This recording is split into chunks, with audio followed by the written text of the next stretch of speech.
Otep à tous, bien-aimés frères et sœurs. 487 millions de dollars. Je ne parle pas de milliards, hein? Je parle de millions. Un peu moins de 300 milliards de francs CFA. Ça, c'est la somme que les États-Unis empruntent au Niger sous le nom d'aide humanitaire. C'est-à-dire que, vous savez, c'est incroyable. Ces gens-là, ils ne veulent pas nous laisser tranquilles. Ce n'est pas le Niger qui a demandé. Ce n'est pas le Niger qui a demandé. Le Niger n'est pas demandeur. Ce n'est pas non plus le Mali qui avait demandé l'argent du FMI de la Banque mondiale. Ce n'est pas le Burkina Faso qui a demandé de l'argent. Les 55 millions, les maigres 55 millions. Vous voyez? Ils ont donné au Mali environ 350 millions, la Banque mondiale et le FMI. 55 millions au Burkina Faso, 487 millions au Niger. Ce n'est pas de l'aide. L'aide n'existe pas. Vous comprenez? L'aide n'existe pas. Entre États, l'aide n'a jamais été politiquement neutre. Ce sont des dettes à taux réduit. En général, ça ne dépasse pas 5% d'intérêt, le taux d'intérêt. En général. Mais avec les Américains, on ne sait jamais. Les conditionnalités, on n'en sait rien.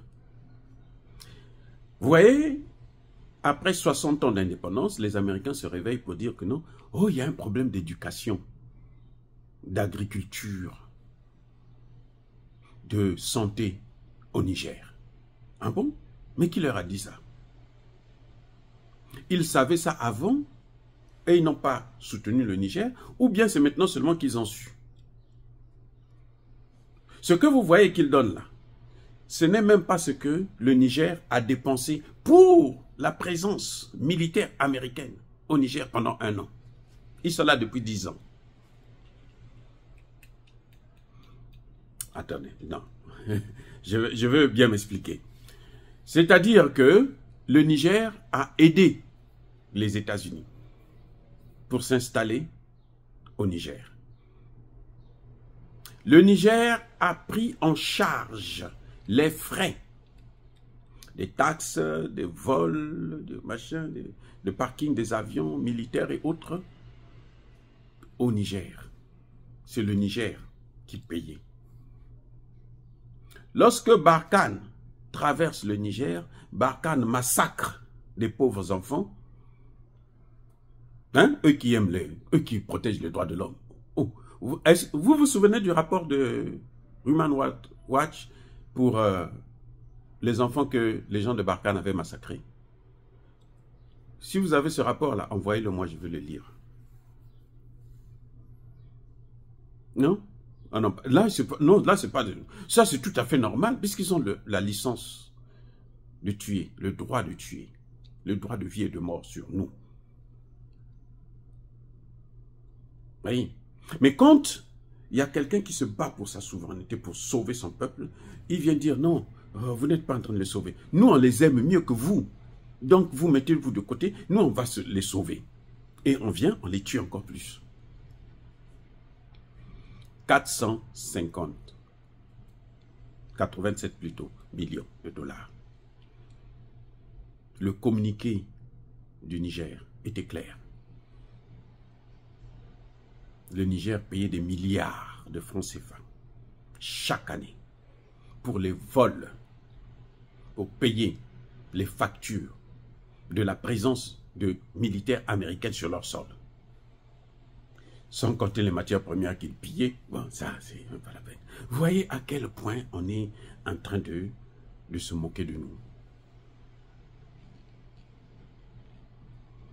Il y a des gens qui disent que, bon, on leur donne ça, il ne faut pas humilier les États-Unis. Mais les États-Unis ont passé tout leur temps à nous humilier. S'ils sont humiliés, ça c'est leur problème. Nous, on n'est même pas là pour les sentiments. Les humilier ou ne pas les humilier, là, ce n'est pas notre problème. nous voulons seulement notre dignité. Ils peuvent prendre, le gouvernement peut prendre, il sait ce qu'il est en train de faire. Mais moi, je n'appelle pas ça aide. Pour des gens qui ont tué. Vous savez, les sanctions qu'on a prises là, il y a eu des morts. Quand le Patrice Talon est en train de parler, ouvrir les frontières et autres, mais il ne parle pas des gens qui sont morts là. Qu'est-ce que lui, il pense pour les familles des victimes? Qu'est-ce qu'il compte faire? Voyez à quel point ce sont des gens cyniques. Ce sont des gens d'une méchanceté hors norme, qu'on ne saurait qualifier, parce que c'est trop. Les États-Unis veulent acheter le Niger, veulent racheter le Niger avec 487 millions. Le Niger pour son pétrole, hein, pour le pétrole nigérien, quand tout va être en marche, c'est 9 milliards de dollars. Pas 487, pas un demi-million. 9 milliards de dollars pour le pétrole. L'uranium, là, maintenant, là, ça va rapporter au Niger 6 milliards de dollars. Donc, chaque année, seulement pour ces deux matières premières, je ne parle pas de l'or et les autres matières premières, le pétrole et l'uranium, ça va rapporter au Niger environ 15 milliards de dollars.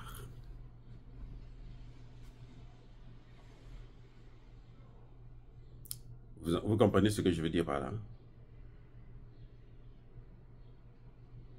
Oui.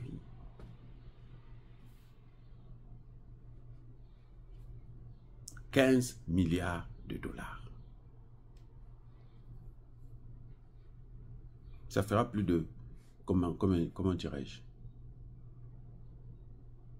presque 100 000 milliards de francs CFA. Ben oui.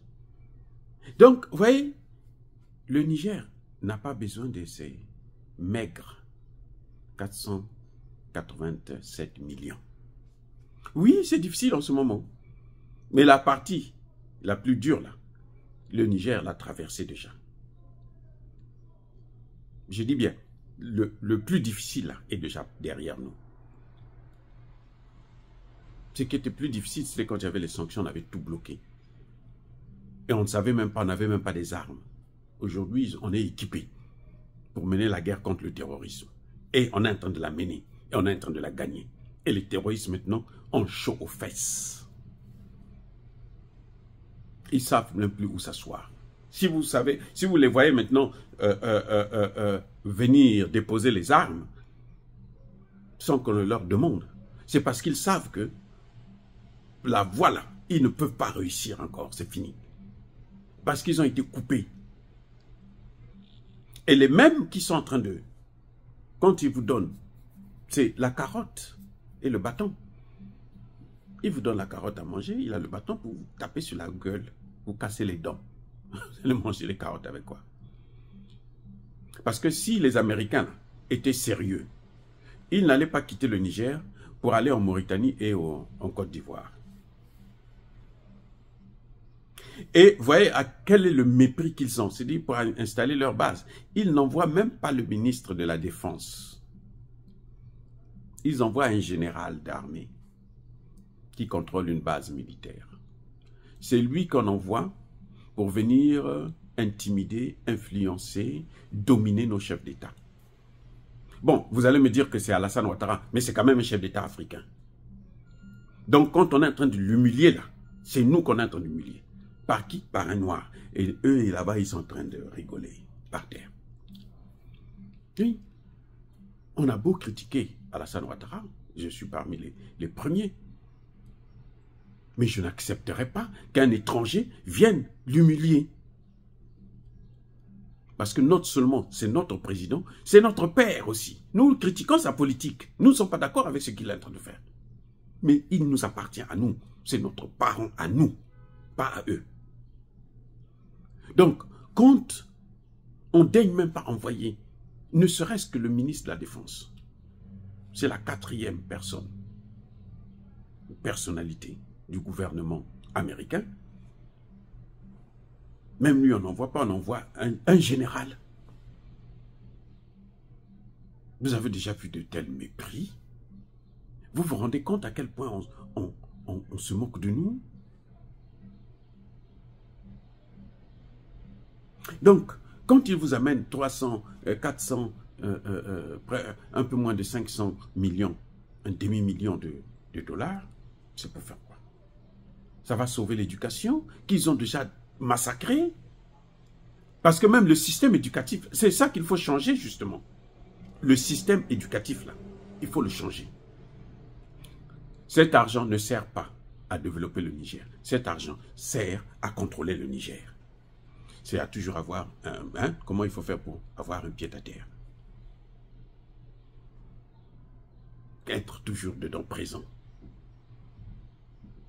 Lesquels qui sont en train de manipuler Patrice Talon? Vous croyez que Patrice Talon a agi là en lui-même parce que Patrice Talon a pensé que non, les intérêts du Bénin sont menacés? Non. Ce sont eux qui font du chantage à Patrice Talon, qui le menacent et qui le manipulent. Comme c'est un homme d'affaires, lui veut encore être plus riche. Il veut être peut-être le plus... Il est déjà parmi les plus riches du Bénin, sinon le plus riche du Bénin. Mais il veut être encore plus riche, là peut-être de l'Afrique, oui. Ou bien du monde, on ne sait jamais. Mais il y a Dangote qui est là à côté. Hein. Ça c'est un gaillard, c'est un poids lourd.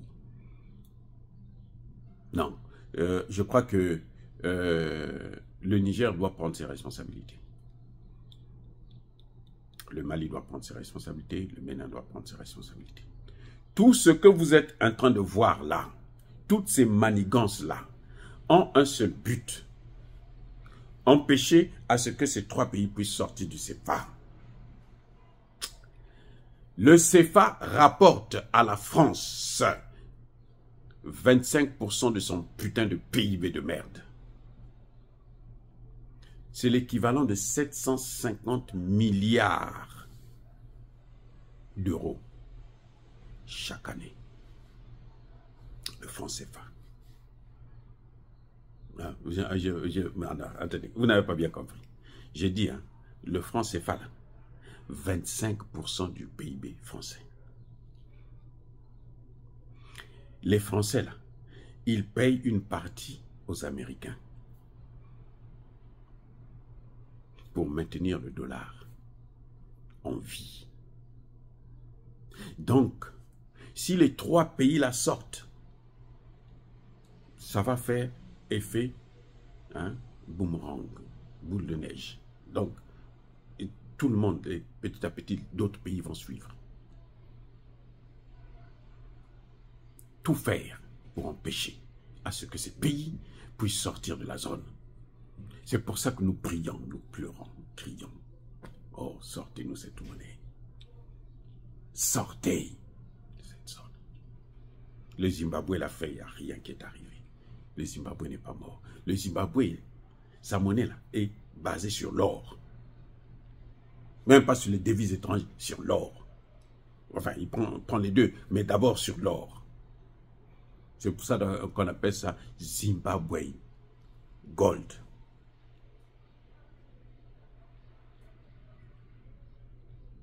Voilà.